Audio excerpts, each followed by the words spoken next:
Yet in holding scientific research and discovery in respect, as we should, we must also be alert to the equal and opposite danger that public policy could itself become the captive of a scientific, technological elite.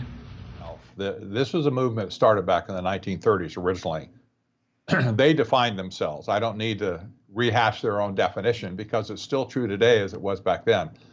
They said back then, in 1938, for instance, in the magazine they published called The Technocrat, they said technocracy is the science of social engineering. That's the first big tell here. The science of social engineering. It's the scientific operation of the entire social mechanism to produce and distribute goods and services to the entire population. That's the economic flavor of this whole thing. It was not a political system. They hated politicians. They wanted to do away with the entire political structure and simply manage the economy where people live. That's where people do stuff, right? And they wanted to do it using what they called the science of social engineering.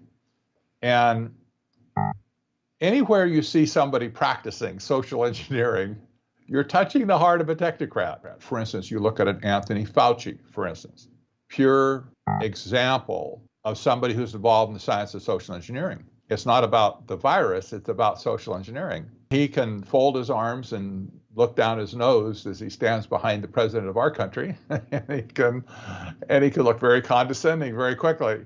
And there's so many people like that, you know, the scientists in white coats or engineers, whatever, and they're standing behind the scenes saying, we have the answer here. We have the only answer. You don't have anything, but you have to listen to us. And science says you should do X, Y, and Z. Therefore, you need to do X, Y, and Z, or you are going to get punished somehow. And this is the mind of a technocrat. They're all over the place. Al Gore is a good example of a technocrat. Some of the older people that remember back to Vietnam, Robert McNamara, Secretary of Defense, who prosecuted the Vietnam War, was a technocrat. And history books now even acknowledge this. This is the way he thought. He wanted to use the science of social engineering to prosecute a war. You look at Bill Gates right now. Bill Gates is the classic example of a technocrat mind. You can look at an Elon Musk. You can look at a Eric Schmidt, ex-CEO of Google. You can look at a Jeff Bezos. These people are not communists. They're not socialists, and they're not Marxists. They're technocrats. That technocracy is not a political system. It's an economic system. And I know that's a little bit difficult to understand because you grew up with an economic system around us. We know it as free market economics, capitalism, free enterprise, things like that, supply and demand, price-based, money, currency, and all those sorts of things. We grew up with this, and this is all we know. They have something otherworldly in mind as an economic system. They believe that if they control all of the economic framework of the world and all the inputs and outputs, there's no need for a political system. There's no need for a system of governance, if you will. There's no need for political leaders, if you will. This has led some global scholars like Parag Khanna, professor down at the U School in Public Policy in Singapore, to make a major conclusion in one of his books, actually called Connectography, that the system is globalization, or vice versa. Globalization is the system. It's not, they're not making it for a dictator. They're making it as a system. The algorithm will run everything. You don't need political people to tell you, should you go here, should you go there, do this, do that. The algorithm will put you in a channel, and if you go too far left or right, pow, you're going to get a shock or something. And people say, well, that's incredible, but look at China. Look at the social credit scoring system over there right now.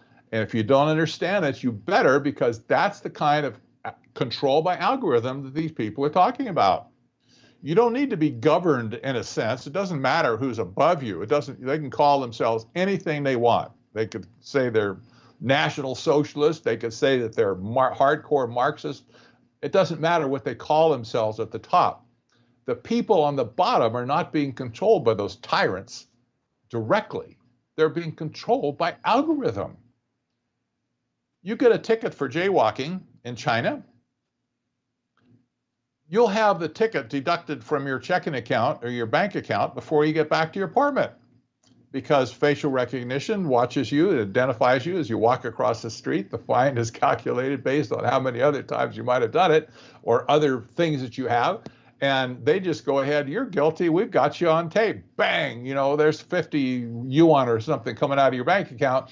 And by the way, your social credit score just went down 100 points.